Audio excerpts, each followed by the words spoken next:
Hi all, இன்றைக்கி என்ன பார்க்க போகிறோன்னா என்னோடய ஸ்டைலில் சிக்கன் தண்ணி குழம்பு ரொம்ப சூப்பராக இருக்கும். வாங்க எப்படி பண்ணுறதுன்னு பார்க்கலாம். இதுக்கு நான் இன்றைக்கி குக்கரில் செய்ய போகிறேன். ஃபஸ்ட் நம்ம அடுப்பு பற்ற வச்சுட்டு ஏன்னா குக்கரில் எதுக்கு செய்கிறேன்னா சிக்கன் ரொம்ப சாஃப்டாக டெண்டரியாக இருக்கும். ஸோ அதுக்காகத்தான் டேஸ்ட்டும் நல்லாவே இருக்கும்.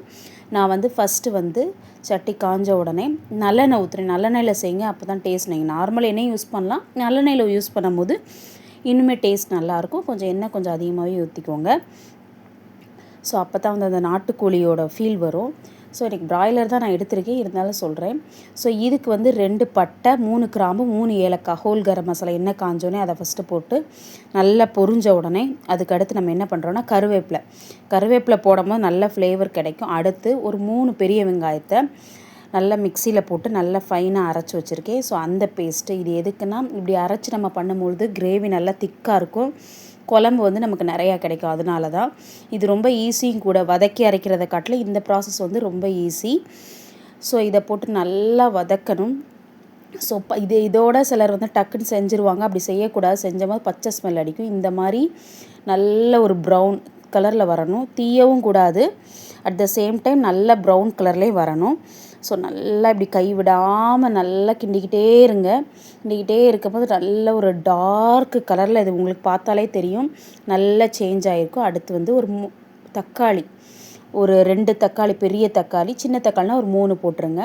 ஸோ அதையும் போட்டு கொஞ்சம் தக்காளி வதங்குறதுக்காக கல்லுப்பு, நான் எல்லாத்துக்குமே கல்லுப்பு தான் சேர்ப்பேன். ஸோ அதையும் போட்டு நல்லா வதக்கணும். ஸோ தக்காளி வதங்கினா நம்ம கொஞ்சம் நேரம் மூடி வைக்கணும். ஸோ நல்லா மூடி வச்சு வதக்கும் போது தக்காளி நல்லா ஸ்மாஷ் ஆகும். ஸோ கண்டிப்பாக இந்த மாதிரி ப்ராசஸில் பண்ணுங்கள், அப்போ தான் அந்த டேஸ்ட்டு கிடைக்கும்.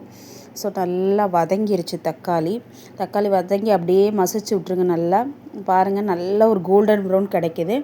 இப்போ மல்லி புதினா வாஷ் பண்ணி வச்சுருக்கேன். அப்புறம் பச்சை மிளகா லைட்டாக கீறி வச்சுருக்கேன், 3 பச்சை மிளகா, இதெல்லாம் சேர்த்து நல்லா வதக்கணும். மல்லி புதினா சிக்கன் குழம்புக்கு எப்போவுமே புதினா நிறையா சேர்க்கும் போது ஃப்ளேவர் ரொம்ப நல்லாயிருக்கும், அந்த கவுச்சி ஸ்மெல் வராது, எஸ்பெஷலி பிராய்லர் சிக்கனுக்கு. இப்போது கரம் மசாலா, மஞ்சப்பொடி, மிளகாப்பொடி, மல்லிப்பொடி ஒரு 3 ஸ்பூன் எடுத்து வச்சுருக்கேன் மல்லிப்பொடி. ஸோ இதெல்லாம் ஒன்றா போடுறோம்.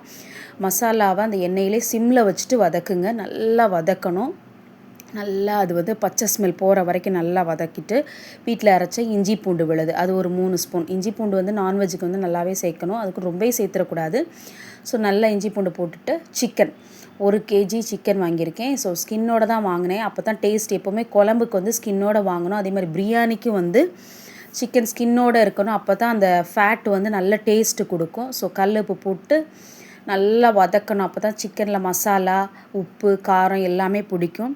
ஸோ எவ்வளோக்கு வதக்குகிறீங்களோ அவ்வளோக்குள்ள அந்த பச்சை ஸ்மெல் போக போக நல்ல டேஸ்ட்டு கொடுக்கும். டைரெக்டாக நம்ம போடும்போது டேஸ்ட் அவ்வளோவா கிடைக்காது. இப்படி வதக்கி செய்யும்போது சிக்கன் எடுத்து சாப்பிடும் போது நல்ல ஒரு மணமாக நல்ல ஒரு ஃப்ளேவர் கொடுக்கும், அதுக்காகத்தான்.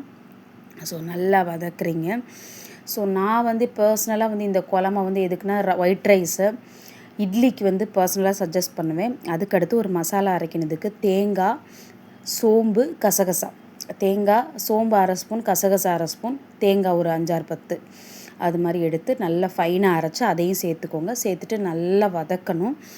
ஸோ நல்லா தேங்காய் இந்த பேஸ்ட்டை இந்த மசாலாவோடு சேர்த்து நல்லா எவ்வளோக்கு நம்ம குழம்புல நான்வெஜ்ஜை பொறுத்தலும் சரி, பிரியாணியை பொறுத்தலும் சரி வதக்குறோமோ அதில் தான் டேஸ்ட் இருக்குது. அதுக்கடுத்து நான் ஒரு 3 உருளைக்கிழங்கு, எனக்கு எப்போவுமே எங்கள் வீட்டில் சிக்கனில் உருளைக்கிழங்கை தோலை வெட்டிட்டு சேர்க்கும் போது அது எல்லாருக்கும் ரொம்ப பிடிக்கும். வீட்டில் நான்வெஜ் குழம்புல உருளைக்கிழங்கு சேர்த்தா ரொம்ப டேஸ்ட்டாகவும் இருக்கும். ஸோ நல்லா உப்பெல்லாம் டேஸ்ட் பண்ணி பார்த்தாச்சு, கரெக்டாக இருக்குது. இப்போது நம்ம அடுப்பை குக்கரை க்ளோஸ் பண்ணியாச்சு.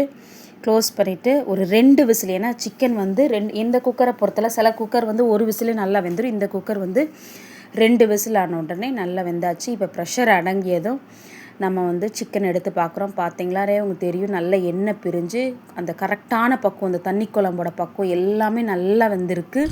தேங்க்யூ, கண்டிப்பாக ட்ரை பண்ணிக்கோங்க.